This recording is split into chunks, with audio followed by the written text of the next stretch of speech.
Welcome, everyone, to the How to Get the Most Out of College podcast. There's a lot of talk about where to go to college, but not nearly enough about how to go to college. And it's the everyday decisions that drive your success. I'm your host, Elliot Felix. I've been a consultant to more than 100 colleges and universities, helping them improve their student experience. And I'm the author of How to Get the Most Out of College, where I take what I've learned about how college works and make it work for you.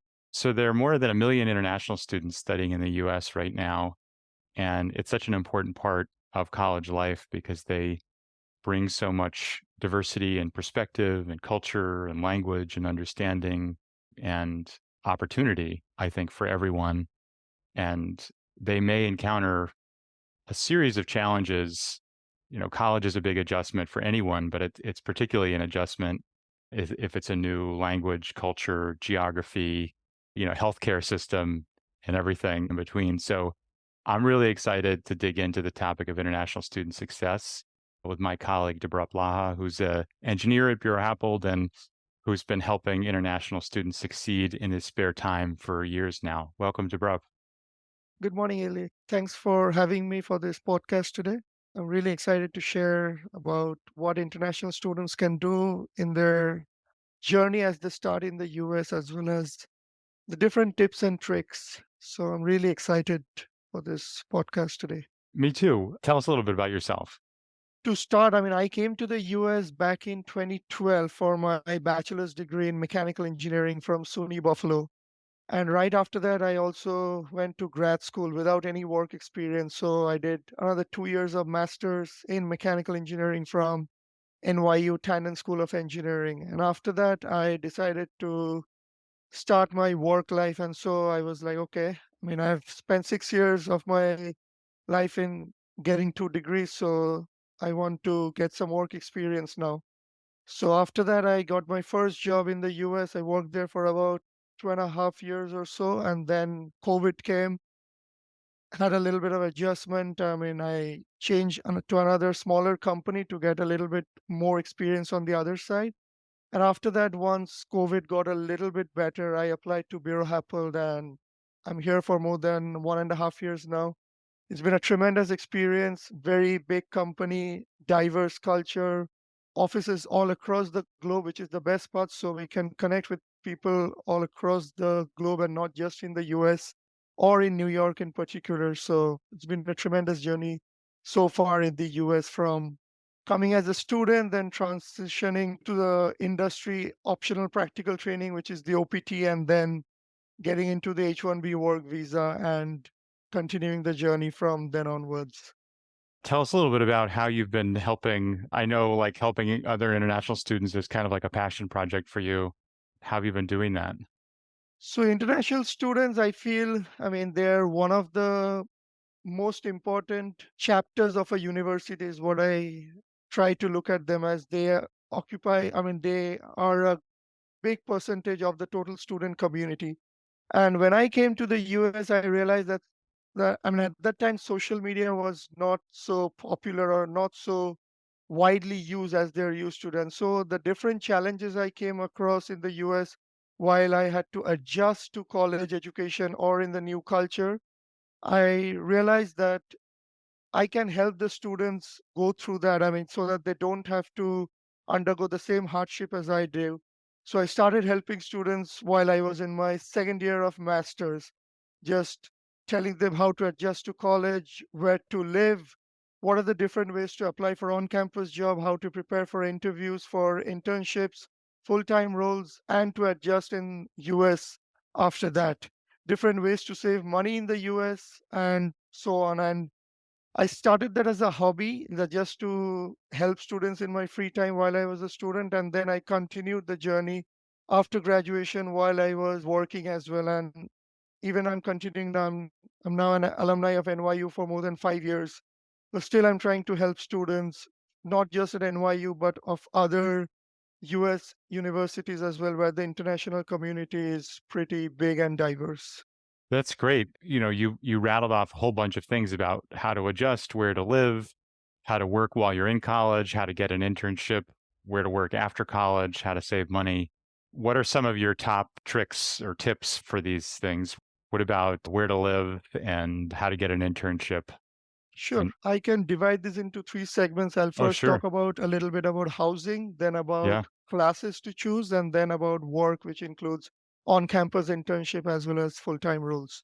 perfect. So, starting with housing, initially when international students come, a lot of them want to go for off-campus housing, and few of them want to go for the on-campus, although on-campus housing is a little bit on the expensive side. But with on-campus housing, they don't really have to worry about like utility bills or where to find food because there's food on campus as well as you have a secured housing and you don't have to worry about security. But when students come for their graduate studies, I mean, they've already spent their 4 years of college education back home in their home country. So they often try to go for off campus housing because that's where they save money. But here comes a big thing like a lot of students, when they want to go for off campus housing, they filter by price. And sometimes the cheapest housing or the cheapest neighborhood might not always be the safest. So I recommend them to talk to alumni of their schools and to find out where they have stayed. What are the different like safe neighborhoods where they can stay, and at the same time, while they're looking for safer neighborhoods, they should also take into consideration the commute time to school.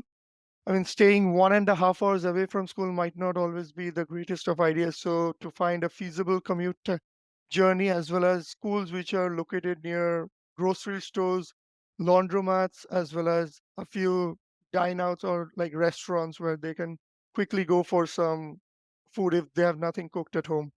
So, these are some of the factors I ask them to choose. They can always look at crime maps as well. So for housing, don't just look at price, but think about kind of complexity. Are utilities included? Is the university going to take care of it for you versus are you going to go off campus and look at safety, commute, and proximity, not just to campus, but to food and, other things nearby. That's good advice. What Yep. about classes? Classes, I mean, here I can tell a little bit about my experience as well. So, when I started my master's degree, I mean, my goal was to get into the automotive industry. So, I was trying to take courses which are more inclined towards manufacturing, quality, and design.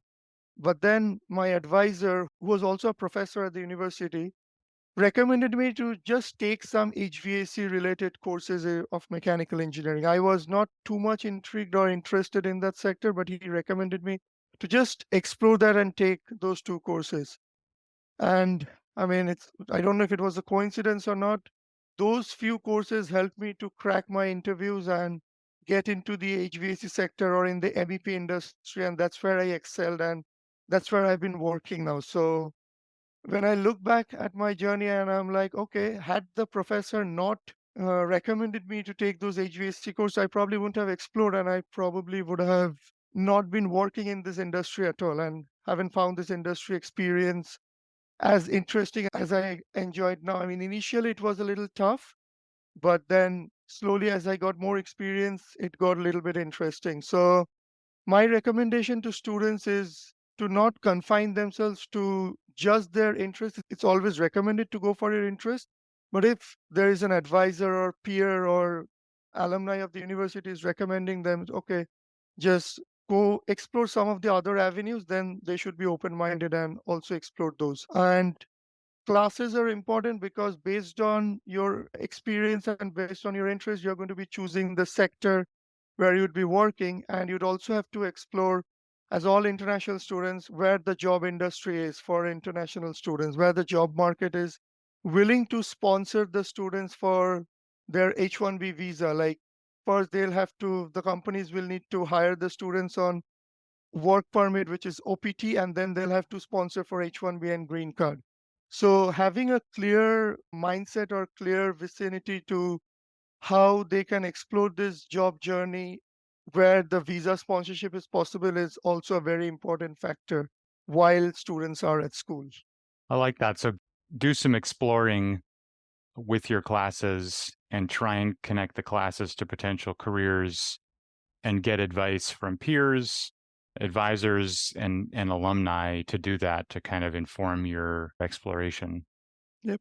What's next on your list? Next on my list is resume. So students, when they come to the US, at least for the graduate students, their first goal is how are the internships like? How do I prepare for interviews? How do I get an on-campus job? I know they are very excited at the time, but I tell them, okay, take one step back and tell me about your resume. So when I look at international students' resumes, there are multiple varieties I've seen. Some having their photos in resume, some are 3 pages without even having work experience. So I try to recommend students, and which I've learned from my own experience as well, is to have the resume restricted to 1 page if they have less than 3 years of experience, and confine the resume in such a way that you put your name, phone number, email address, and then couple of lines about your educational experience, and then straight going to skills and work experience. Usually, employers try to focus a lot on what your work experience is, so I recommend students that, okay, when you don't have any work experience, try to frame the project experience that they get from classes as a work experience. So treat the project same as work, make bullet points to describe the work experience, not to spend more than 3 or 4 bullets per project or per experience, and start every sentence with an action verb. So there are lots of online resources where action verbs are usually available. So start the sentence with action verbs as quantified this work or dedicated few hours in student counseling. So some words like that. Instead of starting, I was responsible for doing this, not have full sentences, but start every sentence with some action verbs. And then Actions. Yeah. yep, these are one of the most important factors I've noticed. And after that, after having the resume, get that reviewed. So there are school, university, like career centers which do a resume review. And at the same time, it doesn't hurt to get a second or a third opinion. So send it to alumni, send it to students of their own industry who are now currently working. And there are online portals like Resume Worded, which is a very important portal, I would say. I've used that, and their students just upload their resume and they get a free score and some feedback. I recommend students to work on that feedback and try to improve the scores and re-upload again. A good score is about 75 to 80, I would say. But sometimes the resume is very good, but it's not formatted properly. That's why it gets a lower score. But I've seen resumes, very good resumes, but not formatted properly. So when they're formatted and uploaded, and they get a higher score. And usually all the big companies use the ATS tracking tools. So if somebody is getting a good score on Resume Worded or similar websites, it's likely that their resume will pass through the ATS screening and before reaching a human interviewer or a recruiter. So resume is, I would say, one of the most important factors when students are applying for internships or full-time roles. What about, I mean, the Career Center is a super valuable resource for resume reviews. What about things like mock interviews and getting on Handshake to find jobs? Does that come up in your conversations? Quite a bit, not just Handshake. For on-campus jobs, yes, Handshake is one of the portals. Hmm. And for different on-campus jobs, they are not even published, which often go like with word of mouth. So have a great network with professors, other students, just to get an idea that what's available. And if there is a vacancy, students always tell that to their juniors that, hey, there's a vacancy in our lab and we are looking for a student. Will you be available? So these often don't get published. And so having a good network is important.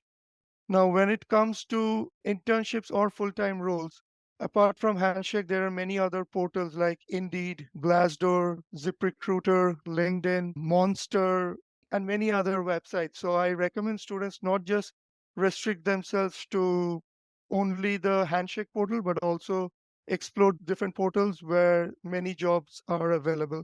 And at the same time, reach out to other student community and go for national conferences. I have been part of a national, like a society, which is Society of Hispanic Professional Engineers, which is SHEP. And I'm neither Hispanic or Latino, but these student communities or chapters are very much diverse and they accept students from all communities. You need to be very active in those. So once we become an active member, then we get to attend their regional and national conferences, which are held like once a year for 3 to 4 days. So in that national conference, we get to do hackathons, career fairs. Then there are different lunch and learn sessions where each company hosts a 1 hour session and then they talk about the company. And then after the session, the company representative asks the students if they have any questions. So that's where students get another opportunity to build network and get to know about the company and talk to them and directly apply. And these conferences actually have, I've seen they have actually had interview booths directly in the conference. So I recommend students to not only attend it, but also look in advance what are the companies which are attending there and apply for the roles in advance. And I've seen that with, I mean, when I was going for one of these conferences, a friend of mine who was also an international student had applied beforehand. And while we were driving to the conference, he got a call from the company and they were asking if he's attending the conference and then they'll have their HR round of interview directly there. So attending these conferences gives them a slightly edge over the others as they get to directly talk to the engineers, the hiring managers, as well as the HR recruiters who are directly associated with the roles. So these are another great ways to network and to find jobs. And the last thing I would say when it comes to job interviews is explore their city. Like bigger cities have various networking events happening all across the year. So be active in LinkedIn, see what's happening in and across the city, and try to attend those networking events. Sometimes students have told me these events are clashing with their classes. So I recommend them. What I do is talk to the professors, explain them that there's a very important networking event and it might help them in their career afterwards. So if they can skip the classes and take the notes from the professor, or if there can be a recorded version of the same so that they can get the information of the classes later while they can utilize the time to attend the networking event. So these are in brief about how to get into the job industry and get Yeah. hired. I think it's really great advice because it's the kind of the table stakes, the basics are format resume and LinkedIn with accomplishments and actions, and have people look at it, have it scored, go to the career center. But that's kind of like the baseline, that's the minimum. And it sounds like there's two like proactive ways to go beyond that. One is the way you build your on-campus network, talking to people about internships, ways to get involved in research projects and labs, but also networking off campus through conferences and trying to use conferences as a way to build your network, connect to people, research the companies that are going to go there, and then use them as a chance to meet people, that may be hiring, if not immediately in the future. I love that advice. Yep. So in our last few minutes here, what are the barriers that international students face when they're trying to do these things, right? When they're trying to pick the right housing, pick the right classes, find internships and jobs. What's stopping people from doing these things and, what can they do to get over or around these kinds of barriers? So for housing, one of the barriers which I've seen in bigger cities is always landlords or brokers looking for credit score and US income and credit history. So international students coming for the first time, they don't have SSN. So this is where they can use something called guarantors. So guarantors, it can be any of their relatives who are in the US and they'll have to show their income. That is one way. And there, if they don't have any relatives, then there are multiple websites or companies like the Guarantee, I think that's the name. They're pretty popular and they act as guarantors for the students for a small fee, which they have to pay, but it's definitely worth it. And that way, students won't have to initially worry about getting their first housing. And after that, it's recommended to apply for on-campus job as soon as possible because that helps them to get an SSN. And with an SSN, they can get credit cards and build their US credit history so that in the future, they won't have these problems when they have a job and then they'll have their US income as well as good credit. So this is one thing which I've noticed and I've recommended students.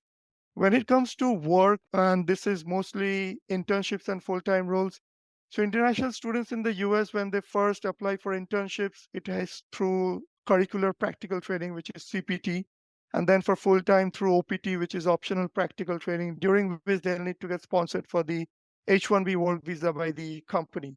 So in this situation, companies always don't sponsor students. So it gets really difficult for international students to find companies which are H-1B friendly. But there are various portals like My Visa Jobs is one of them, H-1B Grader, then USCIS H-1B Employer Data Hub, FLC Data Center, and there are many other websites where students can navigate through employers, like they can just put the name of a company and then the location, and they can get an idea of what are the roles companies have sponsored in the past, like for what role. Sometimes many companies might have sponsored for H-1B visas, but those might be for more senior roles. So students will need to put their effort a little bit here to make sure that companies are accepting or have accepted entry level roles in the past and have sponsored for H-1B visa. And if they have done that, that's a good indication that those companies are willing to hire students for internships through CPT and train them and then hire them back for the full-time roles on OPT on H-1B. So having this clarity is very important, and not apply for every roles in every companies, because that might be a waste of time, because not a lot of companies, especially in the defense area, they mostly look for US citizens with secret clearance. So I don't recommend them to apply in those. So this is one challenge which I have often seen. And another challenge which I have noticed among students is they are not willing to accept any on-campus role. They are mostly willing to go for only teaching assistant or research assistant roles. And I recommend them just not to go for those, have an open mind again, because firstly, it's paying for their living. I mean, they can literally get their living and housing expenses through the on-campus role, irrespective of what the role is. And sometimes you learn new skills, which are really important when they're applying for full-time roles and internships. And here I have a small story to share. Like one of my friends, very close friend of mine, she was working at one of the admissions office at NYU, and she learned some skills related to Salesforce in that role from the little that I've got to know. And believe me or not, that is one of the most important skills which she's using in her full-time role today. Yeah, don't dismiss an on-campus job just because it's not a teaching assistantship or a fellowship, because there might be quite valuable skills in there. Yeah, marketable skills. Well, Debrup, this is great. I feel like you packed an hour and a half of advice into half an hour or less, and I really appreciate your insight and your firsthand experience with everything from visas to internships to housing to classes, and appreciate the work you've been doing to help international students in your spare time as well. So thank you. Thank you very much. It was great speaking with you about this journey that I've had, and also hopefully the students who will be listening to this podcast will be able to get some insights. And I'm always there to help every international student, so they can reach out to me via LinkedIn. International students, they're my friends. So every international students, no matter which school they are from, they are my friends. So I'm ready to help every international students in their journey in the US. And thank you very much, because you're doing a great work in advocating for students as to how to explore college and what are the things they should do while they're preparing for college and while they're in college. If students listen to all of your podcasts and read your book, I read your book. It is a great resource for every international students. And I feel they should definitely go to Amazon, get the book and read this. And some of the tips mentioned there will be very helpful for students, not just international students, but domestic as well. Thank you so much. Really enjoyed this conversation and appreciate all your work. Thank you. Thank you very much. Thanks everyone for listening. Remember to subscribe, rate, and review us wherever you get your podcasts. And check out elliottfelix.com for all the episodes and the articles I've written, talks I've given, and more information about the book.